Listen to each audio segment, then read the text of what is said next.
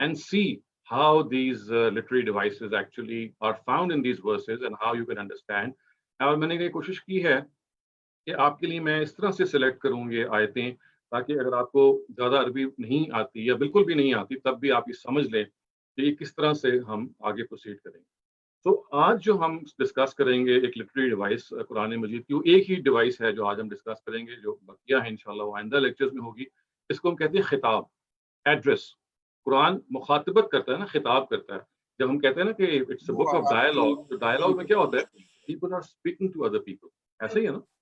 So we have got this feel of the Quran کہ being a book of dialogues، یہ کبھی soliloquy ہوتا ہے جس میں مونولوگ ہوتا ہے، بعض دفعہ it's a dialogue، بعض دفعہ it's embedded narration، یعنی ایک چیز کو نریٹ کیا جا رہا ہوتا ہے اور درمیان میں آپ محسوس کرتے ہیں کہ گفتگو شروع ہو گئی ہے. تو یہ وہ سب چیزیں ہیں جن کو ہم کہتے ہیں خطاب کی اسالیب. خطاب وہی مخاطب کرنا، ایڈریس سم ون.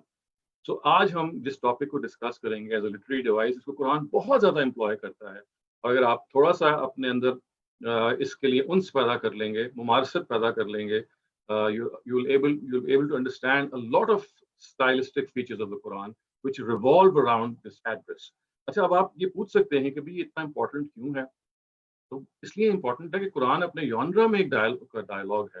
تو اگر آپ کو اس ڈائلاگ کے اسالیب سمجھ میں آپ کو آ جائیں گے تو you will be able to understand کہ وہ ڈائلاگ کیسے کیا جاتا ہے. اچھا، کبھی آپ امیجن کیجئے کہ آپ تقریر کر رہے ہوں، آپ پوڈیم پہ کھڑے ہوئے ہیں، آپ تقریر کر رہے ہیں اور جوش میں آپ ایک بات کر رہے ہیں، ادھر سے بات کر رہے ہیں، ادھر کر رہے ہیں، ادھر دیکھ رہے ہیں. تو اس میں کیا ہوتا ہے؟ اس میں ہوتا ہے کہ اس طرح کے ڈائلاگ میں، اس طرح کی تقریر میں آپ کی جو جیسچرز ہیں، آپ کا جو اشارہ ابرو ہے، آپ کی جو آنکھیں ہیں، آپ کی جو باڈی لینگویج ہے، وہ اوور اینڈ ابو کنوے کر رہی ہوتی ہے آپ کی تقریر کے یا آپ کی گفتگو کے. ہوتا ہے نا. یعنی ہم کہتے ہیں کہ فلاں کی جو باڈی لینگویج ہے وہ ذرا اس پہ یہ چیز پائی جاتی ہے، اس کے ورڈز تو یہ تھے لیکن باڈی لینگویج ذرا مختلف. تو یہ جو خطاب ہے نا، جس کو ہم ایڈریس کہتے ہیں، تو میں ایک بڑی کروڈ سی مثال دینے جا رہا ہوں، اس کو خدا پہ نہ اپلائی کریں، صرف سمجھنے کے لیے.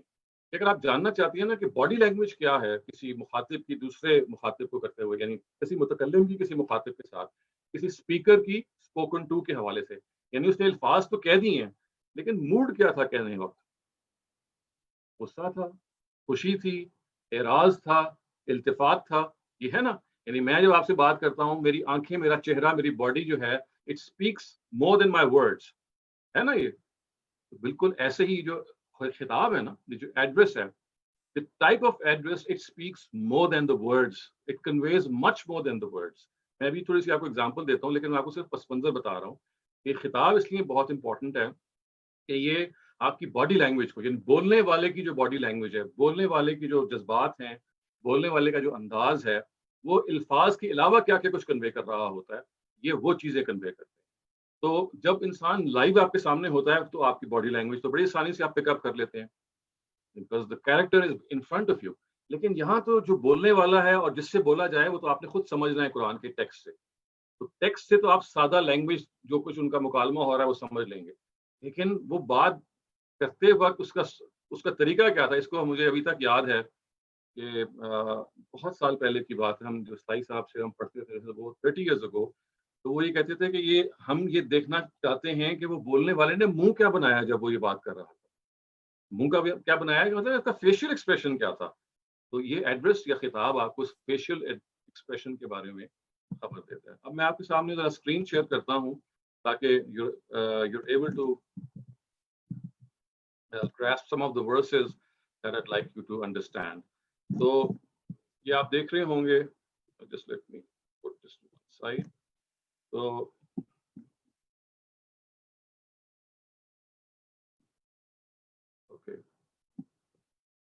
تو یہ تو میں نے آپ کو بتا دیا کہ ہمارا اس کا نام اسٹائلسٹکس آف دا قرآن ہے. And because it's the first part, so you can just make a mental note that we'll have more parts of this topic. اب آپ آ جائیں کہ ہم نے وہ کیا 3 میجر ایڈریسز کو، یعنی ایڈریسز کا کیا مطلب ہے، خطاب کو ہم نے اپریشیٹ کرنا. These are the 3 major things. اس کے علاوہ بھی ہیں لیکن یہ وہ 3 ہیں کہ جو آپ بہت زیادہ انکاؤنٹر کریں گے. یعنی you will encounter this so many times in the Quranic surahs کہ آپ اگر آپ اس اینگل سے، اس طرح سے آپ یہ دیکھ رہے ہیں نا کہ یہاں پہ اس وقت یہ درج ہیں، if you have this registered in your mind، اگر آپ قرآن کو پڑھنا شروع کریں گے آپ حیران رہ جائیں گے کہ یار یہ this is something which revolves around a certain pattern. تو وہ پیٹرن نمبر 1 کیا ہے؟ تو پیٹرن نمبر 1 یہ ہے کہ بعض دفعہ جو بولنے والا ہوتا ہے اس کے سامنے ملٹیپل اسپیکرز ہوتے ہیں, 1 2 3 4, ملٹیپل ایڈریسز ہوتے ہیں. اسپیکر کے سامنے ملٹیپل ایڈریسز ہوتے ہیں. جیسے میں کمرے میں ہوں اور میں بات کر رہا ہوں تو میرے سامنے 3 لوگ بیٹھے ہوئے ہیں, تو میں نے جو میرے سامنے بیٹھے ہوئے ہیں میں نے ان سے بات کی, پھر میں نے بالکل جو مڈل میں بیٹھے ہیں ان سے بات کی. It's like I am just moving my face from the right to the left and the left to the right. جیسے میں ابھی اپنی اسکرین میں ڈاکٹر یاسین کو دیکھ رہا ہوں اور ان کی وائف بیٹھی ہوئی ہیں, تو میں اگر ڈاکٹر یاسین سے بات کروں and then I shift over to his wife and talk to her and then again shift to a third person. So what I'm doing is I'm moving around and talking to different persons whilst actually concentrating on a certain fact. تو یہ پہلی چیز ہے. ابھی آپ اس کو صرف ٹانک لیں اپنے ذہن میں, اس کی بھی بہت ساری ایگزامپلز آپ کے سامنے آئیں گی. So one thing is what we call multiple addresses. دوسری چیز جو بہت امپورٹنٹ ہے وہ ہے شفٹ ان ایڈریس. ایڈریس وہی خطاب, خطاب میں شفٹ ہونا شروع ہو جاتا ہے. یعنی آپ یہ دیکھتے ہیں کہ انڈائریکٹ تھا اور ڈائریکٹ ہو گیا. یعنی آپ غائب میں گفتگو کر رہے تھے, ایک دم سے حاضر میں آ گئے. آپ حاضر میں گفتگو کر رہے تھے, آپ غائب میں چلے گئے. حاضر اور غائب کا کیا مطلب ہے؟ آپ ڈائریکٹلی کسی کو ایڈریس نہیں کر رہے تھے, جس کو کہتے ہیں انڈائریکٹ ایڈریس. یعنی you are actually talking of that person, of that particular entity in a third person یا second person. He was not someone who was there with you. تو اس میں یہ شفٹس ہوتے رہتے ہیں. اگین اس کو آپ صرف سمجھ لیں ابھی ورڈس کی حد تک, ابھی آپ کے سامنے ایگزامپلز آئیں گے. شفٹ ان ایڈریس ہوتا ہے, اس کے نتیجے میں ڈائریکٹ اور انڈائریکٹ, غائب اور حاضر کے درمیان ہی ہوتا رہتا ہے. اگر آپ نے استاد امین یاسر اصلاحی, استاد جاوید احمد غامدی کے ترجمے پڑھے ہیں یا تفسیر پڑھی ہے تو آپ یہ دیکھیں گے کہ یہ بہت وہ یوز کرتے ہیں کہ دیکھیے خطاب غائب میں تھا, اب حاضر میں ہو گیا, حاضر میں تھا, اب غائب میں ہو گیا. ابھی ہمارے ایگزامپلز آپ کو جسٹ ڈسکس. تیسری جو بہت چیز آپ دیکھیں گے قرآن مجید میں وہ ہے انڈائریکٹ ایڈریس. یعنی انڈائریکٹ ایڈریس کا کیا مطلب ہے کہ آپ بات تو کسی اور سے کر رہے ہیں لیکن آپ اصل میں کسی اور کو کنوے کرنا چاہتے ہیں. یعنی جیسے میں اپنے بھائی سے بات کر رہا ہوں لیکن اصل جو دوسرا بھائی ساتھ کھڑا ہوا ہے میں اس کو کچھ کنوے کرنا چاہتا ہوں, تو میں نے منہ تو اپنے ایک بھائی کی طرف کیا ہوا ہے لیکن جو پیغام اس بھائی کو میں دے رہا ہوں اصل میں انڈائریکٹلی دوسرے بھائی کی طرف ہے. جسے کہتے ہیں نا کہ آپ دیکھ ادھر رہے ہیں لیکن اصل میں جو آپ کا خطاب ہے یا آپ کا جو رخ ہے خطاب کا, ایڈریس کا, وہ کسی اور طرف ہے. یہ ہم بھی کرتے ہیں اپنی دنیا میں عام طور سے. وی آر ویری کامنلی, یعنی ہم جب انڈائریکٹ اسلوب اختیار کرتے ہیں تو ہم یہ طریقہ اختیار کرتے ہیں کہ بھائی ڈائریکٹلی اس کو خطاب نہیں کرنا, اس کی نفسیات مجروح ہوگی, اس کو ہم نے براہ راست یعنی ایڈریس نہیں کرنا, تو انڈائریکٹلی ہم کنوے کر رہے ہوتے ہیں کسی اور. تو یہ 3 چیزیں آپ کو بہت زیادہ ملیں گی قرآن مجید کے اندر. اس کے علاوہ بھی ایڈریسز اور ایڈریس کے بہت سارے پہلو ہیں. آپ میں سے جو لوگ زیادہ شوق رکھتے ہیں قرآن مجید کی اسٹائلسٹکس کو سمجھنے کا اور زیادہ, تو میں ان کو ایک مشورہ دوں گا کہ استاد امیر الدین فرائی صاحب کی ایک کتاب ہے, اس کا نام ہے اسالیب القرآن. وہ عربی میں انہوں نے لکھی ہے لیکن خالد مسعود صاحب نے اس کا ترجمہ اردو میں کیا ہوا ہے, اور اس کے جو مختلف ایسپیکٹس ہیں وہ آپ اردو میں بھی دیکھ سکتے ہیں. اس میں آپ کو اور زیادہ تنوع ملے گا, لیکن میں نے بہرحال اپنے آپ کو کنفائن کیا ہے ان 3 میجر چیزوں پہ جو آپ دیکھ سکتے ہیں. But as I said for people would like more details they would be recommended کہ آپ اس کتاب کو دیکھیں. اب دیکھیں خواتین حضرات, میں ذرا اس کو بریک اپ کر رہا ہوں آپ کے لیے. اس بریک اپ کو آپ نے تھوڑا سا کانسنٹریٹ کر کے سمجھنا ہے. ملٹیپل ایڈریس کا اتنا ایشو نہیں ہے, یعنی وہ تو ایسا ہی ہے کہ آپ کے سامنے 1 یا 2 یا 3 ہے. اس کی ابھی دیکھیں ان سب کی مثالیں آگے آ رہی ہیں. ابھی تو میں چاہتا ہوں کہ آپ ان پرنسپل یہ سمجھ لیں کہ یہ جو ہم نے عنوانات قائم کیے ہیں کا مطلب کیا ہے. Multiple address only means that there is a certain phenomena in which a person is directly addressing multiple people at the same time, and this we do normally when we are engaged in a dialogue with more than one person. یہ تو ہم کرتے ہیں. جو important چیز ہے وہ یہ ہے shift in address. Shift in address کیا ہو رہا ہوتا ہے کہ انڈائریکٹ سے ڈائریکٹ یا ڈائریکٹ سے انڈائریکٹ, غائب سے حاضر. غائب کا کیا مطلب ہے؟ انڈائریکٹ. ڈائریکٹ کا کیا مطلب ہے؟ حاضر, سامنے موجود ہے. ایک ہے کہ میں اس کے بارے میں کہہ رہا ہوں دیکھو یار وہ ایسے بندہ تھا, وہ ایسے بندا تھا, اور ڈائریکٹ کیا یار تم ایسے یہ کام کر رہے ہو. اب میں اس کو کہتے ہیں ڈائریکٹ, لیکن جب میں ڈائریکٹ بات کر رہا ہوتا ہوں تو میں اس کے بارے میں انڈائریکٹ گفتگو کر رہا ہوتا ہوں, وہ یہ کر رہا تھا, اس کے معاملات یہ. لیکن جب میں ڈائریکٹ بات کرتا ہوں تو اصل میں ایسے ہی کہ جیسے وہ میرے سامنے بیٹھا ہوا, میں کہہ رہا ہوں یار تم یہ کام کر رہے ہو, تم نے یہ حرکتیں کی ہیں. تو اس میں یہ چیزیں ہیں جو ہم مختلف ایسپیکٹ دیکھتے ہوتے ہیں کہ بعض دفعہ قرآن مجید جب انڈائریکٹ سے ڈائریکٹ کی طرف آتا ہے. ابھی آپ پریشان نہ ہو اگر آپ کو پوری سمجھ نہیں آ رہی, کیونکہ ہم قرآن کی مثالیں بھی آگے آ رہی ہیں. اس کے نتیجے میں you will be in a position to appreciate this much more. ایک بعض دفعہ یہ ہوتا ہے کہ قرآن انڈائریکٹ جب ڈائریکٹ کی طرف آ رہا ہوتا ہے اس کا مقصد ہوتا ہے پکچرائزیشن, یعنی اس سین کو وہ پورٹریٹ کی طریقے پہ جیسے کہ ہوتا ہے نا کہ تصویر کشی کرنا، کسی چیز کو ایک تمثیل نگاری کے طور پہ آپ کے سامنے پیش کر دیتے ہیں، تو بعض دفعہ اس کا مقصد یہ ہوتا ہے، بعض دفعہ اس کا مقصد یہ ہوتا ہے کہ غصہ دکھانا، کہ آپ نے پہلے انڈائریکٹلی ایک بات کی اور اس کے بعد ڈائریکٹلی آپ نے بات کر کے وہ ڈانٹ پلا دی اس کو، اور یہ کہا کہ آپ یہ کام جو کر رہے ہیں یہ کس قسم کا ہے. پہلے آپ نے اس کو غائب میں ایڈریس کیا، یعنی you just not directly speaking to that person, and then suddenly you made him as if he was present right before your eyes, اور آپ نے ڈسکس کرنا شروع کر دیا. اچھا، تیسرا بھی اس کا ایک ایلیمنٹ یہ ہوتا ہے کہ بعض دفعہ آپ کسی کو آپ عزت اور تکریم دینا چاہ رہے ہوتے ہیں، expression of honour and respect, کہ آپ اس کے بارے میں انڈائریکٹ گفتگو کر رہے ہوتے، کرتے کرتے وہ آپ کے سامنے آپ اس کو امیجن کرتے ہیں as if he that person جو امیجنیشن میں انڈائریکٹ تھا وہ آپ کے بالکل سامنے آ گیا. تو یہ اس کا بعض دفعہ یہ بھی وجہ ہوتی ہے. پھر دیکھیں ایک اب دوسرا اسلوب ہے، ابھی ہم نے ڈسکس کیا انڈائریکٹ سے ڈائریکٹ، اب ایک اور اسلوب بھی ہوتا ہے جس میں قرآن ڈائریکٹ سے انڈائریکٹ ہو جاتا ہے، یعنی آپ ڈائریکٹ آپ کے سامنے ہیں، بات کرتے کرتے اب غائب میں بات شروع کر دی. غائب کا کیا مطلب ہے کہ وہ بندہ جو جس بارے میں بات کریں اب وہ موجود ہی نہیں ہے. The Quran is not speaking to him or her or that person directly, but that person is now gone into oblivion sort of, اور اب وہ انڈائریکٹ آپ اس سے خطاب کر رہے ہیں. یہاں پہ کیا ہوتا ہے بعض دفعہ ایکسپریشن آف انورتھینس، یعنی آپ یہ کہتے ہیں کہ اس قابل نہیں ہے کہ میں اس کو براہ راست خطاب کروں. تو بعض دفعہ اللہ تعالیٰ اپنے غصے کا اظہار اس سے کرتے ہیں کہ وہ اس قابل نہیں سمجھتے کہ وہ اس چیز کو یعنی ٹالریٹ کریں کہ that person is worthy of direct address. بعض دفعہ ایک جنرل پرنسپل کے طور پہ وہ بات کر رہے ہوتے ہیں تو ایسا بھی ہو جاتا ہے. لیکن یہ سب جگہ وہ ہوتی ہیں کہ آپ اس سے اندازہ لگا سکتے ہیں کہ آپ کی جو باڈی لینگویج ہے، جو آپ کا فیشیل ایکسپریشن ہے، جو اصل میں لیک کر رہا ہوتا ہے because of the fact it is not expressed explicitly in words. یہ شفٹ ان ایڈریس، یہ ملٹیپل ایڈریسز اور انڈائریکٹ ایڈریسز کی میں آپ کو بھی مثال دیتا ہوں، وہ آپ کے سامنے آ جاتا ہے اینڈ یو سڈنلی ریئلائز کہ ہاں اصل میں اب جو متکلم ہے، جو بولنے والا ہے، اس کا مطلب اس سے کہیں زیادہ ہے جتنا ہمیں نظر آ رہا ہے. اس کے جو فیشل ایکسپریشنز ہیں، جو وہ کچھ کہنا چاہ رہا ہے، اس سے کہیں زیادہ ہے. اچھا، یہ جو انڈائریکٹ ایڈریسز کے دو میجر فارمز ہوتے ہیں. پہلی بات تو ایک چیز میں کامن ہوتی ہے کہ ہمیشہ نبی صلی اللہ علیہ وسلم کو خطاب کیا جا رہا ہوتا ہے، یعنی آپ کو خطاب کیا جا رہا ہوتا ہے، یہ تو کامن ہے. لیکن بعض دفعہ ایسا ہوتا ہے کہ خطاب تو نبی صلی اللہ علیہ وسلم سے ہے، لیکن خطاب کا جو رخ ہے وہ کسی اور طرف ہے.